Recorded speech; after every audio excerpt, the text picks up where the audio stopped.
In a surprising move Thursday, the Trump administration granted a one-year extension of the Deferred Enforced Departure Program, or DED, allowing thousands of Liberian refugees to continue to live and work in the United States.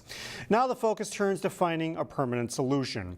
The Northwest Suburbs has the largest Liberian population in the country, and many DED holders have been in the United States for more than 20 years. The president initially wanted to end deportation protections, but in a letter released by the White House, the president opted to reverse course, saying that the reintegration of DED beneficiaries into Liberian civil and political life will be a complex task, and an unsuccessful transition could strain United States-Liberian relations.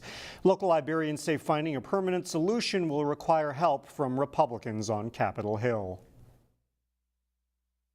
So we tried to make some connections with Mitch McConnell and his office and other Republicans to come to the aid of these people. This is not a partisan issue. This is a family issue. This is economics issue. I mean, Brooklyn Park is going to be hit, economically if nothing were to happen, for these people. Russell says he plans to make trips to Washington over the next year to rally support for immigration reform. Brooklyn Park is getting a long-awaited interchange on a major highway. The city is happy, but not everyone shares their joy. We get that story from Eric Nelson. For the city of Brooklyn Park, it's a sign of progress. This interchange is a critical link in that entire system. After a lengthy wait, the city is finally getting that coveted interchange at US 169 and 101st Avenue. It's nice to have a full funding package and to move on. We've spent a lot of years obtaining grants and assistance in the tune of $23.5 million. The total tab is $28.2 million. Construction starts in October or November and finishes in the fall of 2020. It includes a bridge over the highway. There will be a full access, folded diamond, meaning the exits from 169 and entrances will be north of 101st. However, not everyone is giving the interchange their initial blessing. As a church and as an organization, we lose the most prime real estate in that transaction. Grace Fellowship Community Church is located at the junction of 169 and 101st.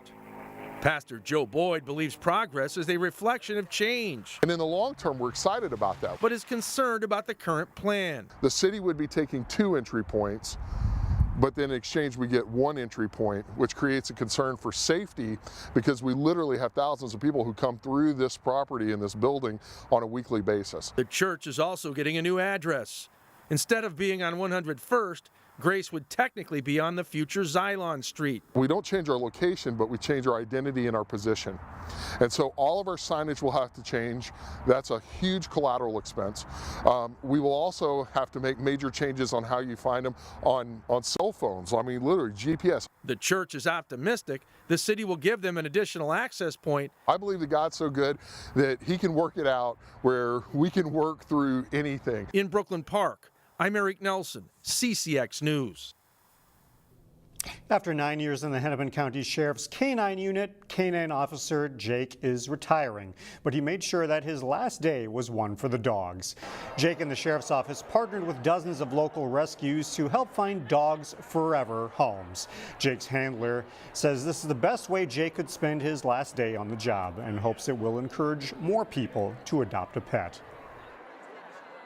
Go to your humane societies, and if you're looking for a dog, before you buy maybe a puppy, maybe check a humane society and see if there's a dog there that already needs a home, and maybe try to incorporate that dog into your life. Jake will be retiring at Officer Medjski's home and will have 4 sisters to keep him company. Well, who couldn't use a good laugh? In Weekend Showcase, the humor at the New Hope Cinema Grill hits close to home. Here's Neil Persley with Weekend Showcase.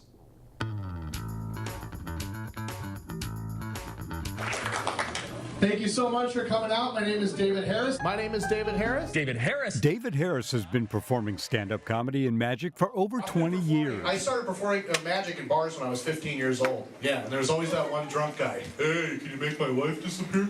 It's like, you know what, sir? I'm surprised she's not gone already. He's performed all over the country, but he is headlining Saturday night at the New Hope Cinema Grill. Not only that, he's also a New Hope native. Do you ever pull from your New Hope roots for your comedy? That's a great question. Actually, I'm writing a lot of stuff about, or I'm starting to at least, about my childhood. You know, I did grow up here in this movie theater, and so my parents, my mom had me over there. Still an excellent magician, David has decided to concentrate more on pure stand-up and is eager to try out some of his new stuff on a hometown audience. Yeah, I am. I grew up in an all-Jewish block in New Hope, so Jew Hope, and my best friend was actually Christian because he had a pool. David's act is for adults, but it's not crude or profane. Not good at sports, though. I know a Jew that's not good at sports. What? Where are my Jews, by the way? They're just happy I said the word Jew right there. All right, yeah, don't wave like this, sir. Not a good idea. And from my experience, stand-up comedy is best viewed in person. There's just something about being at that live performance. Show up, don't listen, and even if you're not from New Hope, you can come, you're invited. For a weekend showcase from the New Hope Cinema Grill, Neil Persley, CCX News. But I will be probably going to McDonald's. David Harris is on stage Saturday night at 8:30. We'll have more information on this and all of our stories on our website, ccxmedia.org.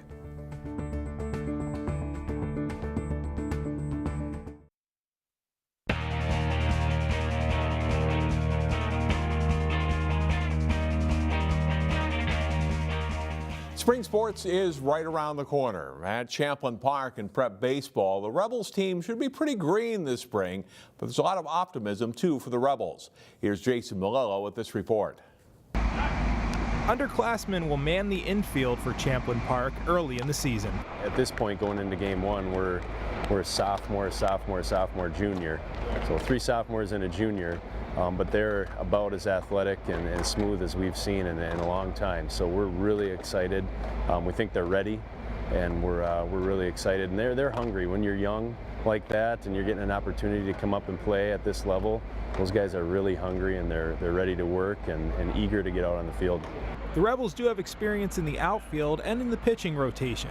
Vincent Lamberty pitched well in 2018, and big lefty Brady Higgins is back after missing most of last season with an injury. He's probably our number one right now. He's very consistent around the plate. We're looking for him to be our number one, but I know Davis has kind of preached that we're not big on having a number one pitcher. We want everyone to be a good pitcher. We want everyone to be able to eat up innings when we need them to. Senior third baseman Noah Christensen will miss the first few games of the season, but should give the Rebels a bump when he returns. CP also has a good player in junior catcher Tyler Gukeen. Last season, Champlin lost a lot of close, low-scoring games. That was frustrating and something the Rebels are aiming to rectify this spring. I think we have a lot better hitting than we have in the past. We got a lot of young guys that can swing it, along with some of the older guys, so I think we'll be able to put up more runs than we normally do. I know last year we liked to wait till like the 3rd or 4th inning to actually get our bats started. This year we want to start most of our games with our heads on fire, really aggressive at the plate, getting guys on base and getting guys in scoring position so we can take early leads. The high school baseball season is short, so Champlin Park wants to be sharp right away and ideally make a run at the section title. Jason Malillo, CCX Sports. The Rebels' first game is scheduled for this coming Wednesday against Anoka. Some of this area's best boys hockey players will be part of all-star competition this weekend. The CCM High Performance Ted Brill Grade 8 Festival is in South St. Paul. There are 4 teams of seniors from the class of 2019 and 4 teams of juniors, provided they were born in 2001. Armstrong Cooper's number 16, Drew Ide, and his teammate number 12, Jonah Jangular, among the players on the Team 2 Section 6 HP senior team. Champlin Park has 4 players of the Section 4-5 HP senior squad. Their goalie Brennan Boynton, defenseman Sam Lee, and forwards Jack Kargish and Derek Roberts. And here are the seniors from the area playing in the Grade 8. In addition to Ide and Jangula from Armstrong Cooper, Breck's Matthew Conroy is on the Section 2, Section 6 team. Boynton, Cargus, Lee, and Roberts will represent Champlin Park on the Section 4, Section 5 team, along with Ben Palmer of Totino Grace. 3 juniors from the area are on the Section 2, Section 6 HP18 team. Whitehead it's Ben Lutke and Joe Tomzik and Charlie Bishop of Benilde St. Margaret's. The Section 4 and 5 HP18 team features Champlin Park's Jacob High and Robbie Lawler, goalie Cooper Olson of Osseo, and Kyle Heffron of Totino Grace. Games are Friday, Saturday, and Sunday at Doug Woog Arena in South St. Paul. We told you earlier this week about the boys' high school all-star basketball games coming up this weekend involving several local players. Here's a full list of the local guys going. Park Center's Kahari Broadway is on the green all-star team and the Pirates' Tommy Chapman on the gold team. Jared Rainey of Maple Grove is on the blue all-stars, while the maroon squad features 3 players from the area: Bennett Otto of Champlin Park, David Roddy of Breck, and Jalen Deering of Hopkins. The series takes place tonight, Friday, at St. Cloud State's Hollenbeck Hall. Blue meets green at 7, followed by maroon versus gold at 8:30. Saturday's games are in the afternoon at the Leonard Center at McAllister College in St. Paul. That's all for sports. More news after this.